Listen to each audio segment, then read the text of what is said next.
آج ماہ رمضان شریف کی پہلی رات ہے، تو نے پہلی رات میں شراب پی کر کے نشہ کیا، اور آپ جانتے ہیں ماہ رمضان شریف کی پہلی رات کیا ہوتی ہے؟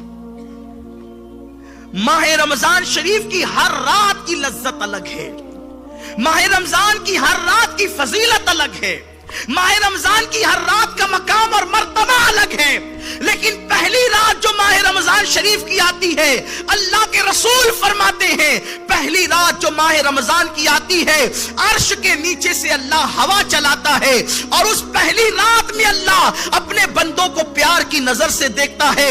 خدا کی نظر محبت جس بندے پہ پڑ جاتی ہے، اللہ اس پر جہنم کی آگ کو حرام فرما دیتا ہے۔ دعا کرو، دعا کرو، ماہ رمضان شریف کی وہ پہلی رات جو آنے والی ہے، اللہ کرے ہم پر بھی کرم کی نظر پڑ جائے۔ دیکھو ہم کہتے ہیں میرے پیر کی نظر مجھ پہ پڑ جائے گی تو بیڑا پار ہو جائے گا، امام بادشاہ کی نظر پڑ جائے گی تو بیڑا پار ہو جائے گا، غوث پاک غریب نواز کی نظر پڑ جائے گی تو بیڑا پار ہو جائے گا۔ ارے غوث و خواجہ جس کی نظر کے محتاج ہے، وہ خدا ماہ رمضان کی پہلی رات میں اللہ اپنے بندوں کو محبت کی نظر سے دیکھتا ہے۔ جس پر خدا کی نظر کرم پڑ جائے، اس کی شان کیا ہوگی، اس کے مرتبے کیا ہوں گے، اس کے مقام کیا ہوں گے۔ امام عبد الوہاب شعرانی فرماتے ہیں کہ ایک ولی کی نظر کتے پہ پڑ گئی، ایک ولی کی نظر کتے پہ پڑ گئی۔ مولوی اشرف علی تھانوی صاحب نے بھی لکھا ہے کہ ایک ولی کی نظر کتے پہ پڑ گئی تو کتا اس قابل ہو گیا کہ دور دور سے کتے اس کی زیارت کے لیے آتے تھے۔ بولو ولی کی نظر کتے پہ پڑ جائے تو کتا قابل زیارت ہو جائے اور کتوں میں محترم ہو جائے۔ جب ولی کی نظر کی شان یہ ہے تو خدا کی نظر کی شان کیا ہوگی، میرے اللہ کی نگاہ محبت کی شان کیا ہوگی۔ یوں تو خدا سب کو دیکھ رہا ہے، خدا یوں تو سب کو دیکھ رہا ہے، لیکن بات ہے وہ جسے پیار سے دیکھ۔ بھئی دیکھنے کی بات نہیں ہوتی، آپ جانتے ہیں دیکھنے کے مزاج بھی الگ الگ ہوتے ہیں۔ دیکھنا کمال نہیں ہے، پیار سے دیکھنے کی بات ہے۔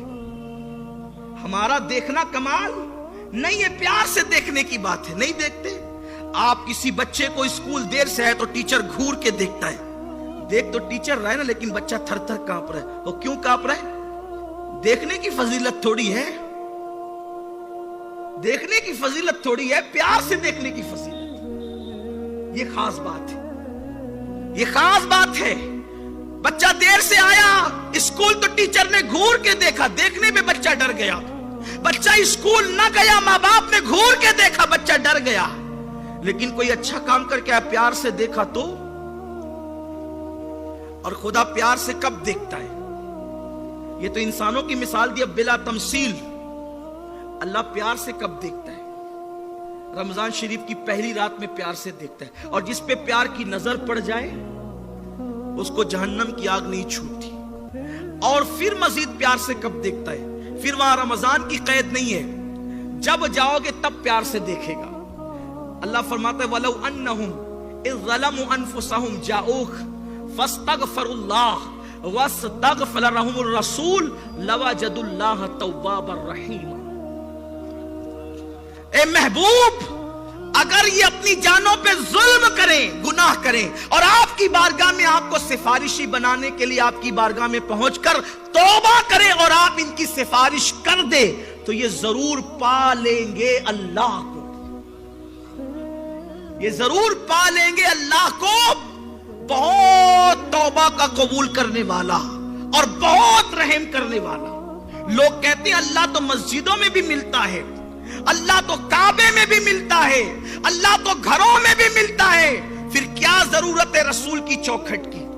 ارے ملتا ہر جگہ ہے، لیکن صفت قہاری سے ملے گا تو تجھے تباہ کر دے گا۔ وہ تو ملا تھا فرعون کو بھی نا، لیکن ڈبا دیا دریا میں۔ وہ تو ملا نمرود کو بھی، وہ کس کو نہیں ملتا؟ وہ تو سب کو ملتا ہے۔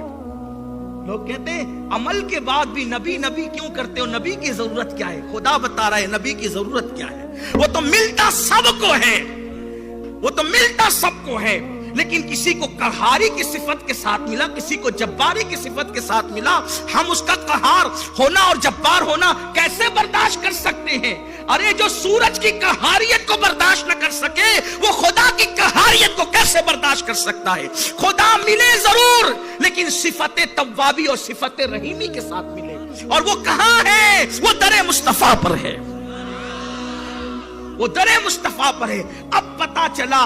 لوگ کہتے ہیں یار یہ سنی مدینے جانے کی بات کیوں کرتے؟ اس لیے کرتے ہیں کہ خدا تو ہر جگہ ملتا ہے. فَسَمَّا وَجْهُ اللَّهِ, جدھر رخ کرو تم اس کا جلوہ دیکھو گے. لیکن ہمارے جرائم اتنے ہیں کہ اگر غضب کی نظر سے دیکھ لے تو کہا کہ جرائم بھی ہے, گناہ بھی ہے, پاپ بھی ہے. کوئی ایسی جگہ بھی ہے, کوئی ایسی جگہ بھی ہے کہ وہاں پھر غضب کی صفت کے بعد اور بندے کے گنہگار ہونے کے بعد بھی وہ پیار سے دیکھتا ہے. بلا تمثیل ایک مثال سمجھانا چاہتا ہوں. دو دشمن ہیں, گھوڑا پیر چوک پر ملے, ایک دوسرے کو گھور کے دیکھا. قریش محلے میں ملے, ایک دوسرے کو گھور کے دیکھا. لیکن پیر و مرشد آ گئے اور پیر و مرشد کے سامنے دونوں دو زانو ہو کر کے بیٹھ گئے. اب ہزار دشمنی کے باوجود ایک دوسرے کو گھورتے نہیں. کیوں؟ پیر کی محبت مجبور کرتی ہے کہ یہ لڑنے کی جگہ نہیں, یہ صلح کی جگہ ہے. کیوں؟ پیر اس کا بھی محبوب ہے اور اس کا بھی محبوب ہے. محبوب کی چوکھٹ پر دشمن بھی آ کر ایک دوسرے کو دشمنی مٹا دیتے ہیں اور پیار کی نظر سے دیکھتے ہیں. یہاں نہیں لڑنا. بلا تمثیل, ہزار بار بلا تمثیل, ملانے کو نہیں سمجھانے کو میں نے کہا. اللہ تو کہیں بھی ملے گا. قہار کی نظر اور غضب کی نظر ڈال دے تو کیا بنے گا؟ لیکن قربان جائے, جب بندہ محبوب کی چوکھٹ پہ جاتا ہے تو خدا وہاں بھی ملتا ہے, لیکن وہاں غضب کی نظر سے نہیں ملتا. کیونکہ بندے اللہ تیرے پاپ کو نہیں دیکھتا بلکہ وہ تو رسول پاک کو دیکھتا ہے. محبوب تیری موجودگی میں, تیرے وجود کے ساتھ میں نے تو ان کے پاپ دیکھنا ہی نہیں. کیوں؟ وَلَا سَوْفَ يُؤْتِيكَ رَبُّكَ فَتَرْضَىٰ, ان قریب تیرا رب تجھے اتنا عطا کرے گا کہ حبیب تو راضی ہو جائے گا. اور خدا نے پھر اس پہ عذاب کیسے کرنا جو محبوب کے دامن کرم میں آ جائے. کہتے ہیں حضرت استاد زمن, ڈھونڈا ہی کرے صدر قیامت کے سپاہی, وہ کس کو ملے جو تیرے دامن میں چھپا ہو. فرشتوں کو معلوم نہیں کون چھپائے, فرشتے خوب جانتے ہیں کہ وہ چھپا مجرم کہاں ہے, لیکن فرشتوں میں ہمت نہیں کہ مصطفیٰ کے دامن کی طرف بڑھ جائیں. بات دور نہ نکلی, اصل عنوان کی طرف آتے ہیں. ابن ہارون کہتا ہے, اے مالک, میری ماں نے مجھے ڈانٹا اور کہا بدبخت, ماہ رمضان شریف کی پہلی رات میں تو شراب پی کر کے آیا. رمضان شریف کی پہلی رات میں تو نے جرم کیا, شراب پی تو نے, اور پھر میری ماں نے میرے چہرے پہ ایک تماچا مارا اور تماچا مار کر کے مجھ سے کہا تو نے کیا کیا. ابن ہارون کہتا ہے, مالک, میری ماں نے تو مجھے ایک تماچا مارا مگر میں نشے کی حالت میں تھا, شیطان کے ہاتھ کا کھلونا بن گیا.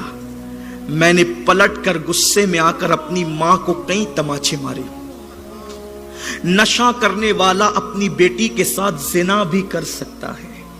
نشہ کرنے والا اپنی بیوی کو نشے کی حالت میں طلاق بھی دے سکتا ہے. نشہ کرنے والا کسی کو قتل بھی کر سکتا ہے.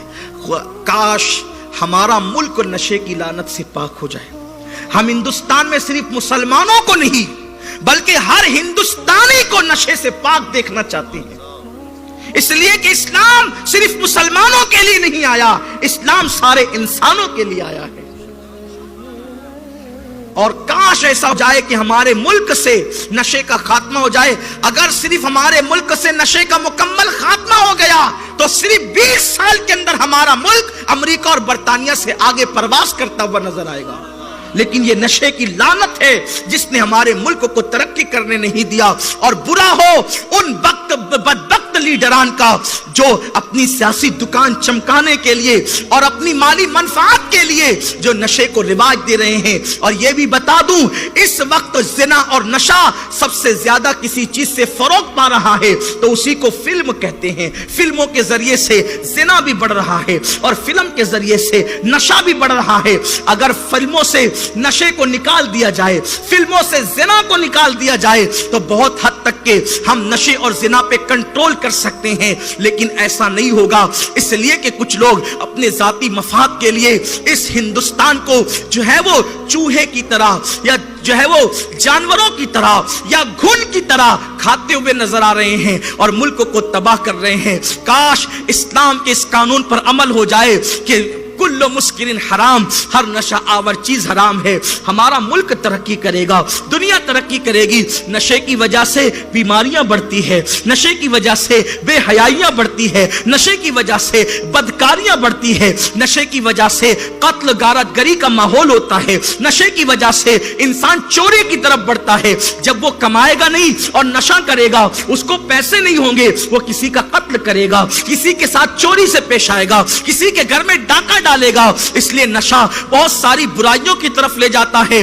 میرے پیارے آقا صلی اللہ علیہ وسلم کے پیارے دیوانوں، وہ کہتا ہے کہ میں نشے کی حالت میں تھا، شیطان کا آلے کار بن گیا، میں نے اپنی ماں کو مارنا شروع کیا اور ماں کو تماچے لگائے۔ اللہ اللہ، ماں کو مارنا کتنا بڑا جرم ہے، ماں کو مارنے کا کون تصور کر سکتا ہے؟ ارے جس نے ماں باپ کو ایک مرتبہ صرف گھور کر کے دیکھا ہوگا، اس کے نامے اعمال کی ساری نیکیاں تباہ کر دی جائے گی۔ جس نے ماں باپ سے ایک مرتبہ اونچی آواز سے بات کی ہوگی، اس کے نامے اعمال کی ساری زندگیاں تباہ کر دی جائے گی۔ کیا وہ حدیث آپ نے نہیں سنا؟ میرے آقا صلی اللہ علیہ وسلم فرماتے ہیں ایک بندہ پہاڑوں جیسی نیکیاں لے کر کے آئے گا، ان قریب جنت میں جانے کا حکم ہوگا، میزان کا پلڑا، میزان پہ نیکیوں کا پلڑا بھاری ہو جائے گا۔ وہ سوچے گا میں کتنی نیکیاں لایا کہ میزان کا پلڑا میری نیکیوں سے بھر گیا، لیکن تھوڑی ہی دیر میں ایک کاغذ کے چھوٹے سے ٹکڑے پر گناہوں کے پلڑے میں ایک ٹکڑا گرے گا، اور جب وہ ٹکڑا گناہوں کے پلڑے میں گرے گا تو زندگی کی ساری نیکی ہلکی ہو جائے گی۔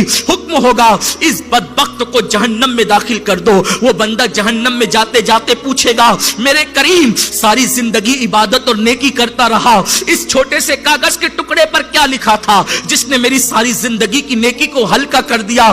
آواز آئے گی بندے تو نے ایک مرتبہ اپنی ماں سے یا اپنے باپ سے اونچی آواز سے چلا کر گفتگو کی تھی، اسی وجہ سے تیری ساری زندگی کی نیکیوں کو ضائع کر دیا گیا۔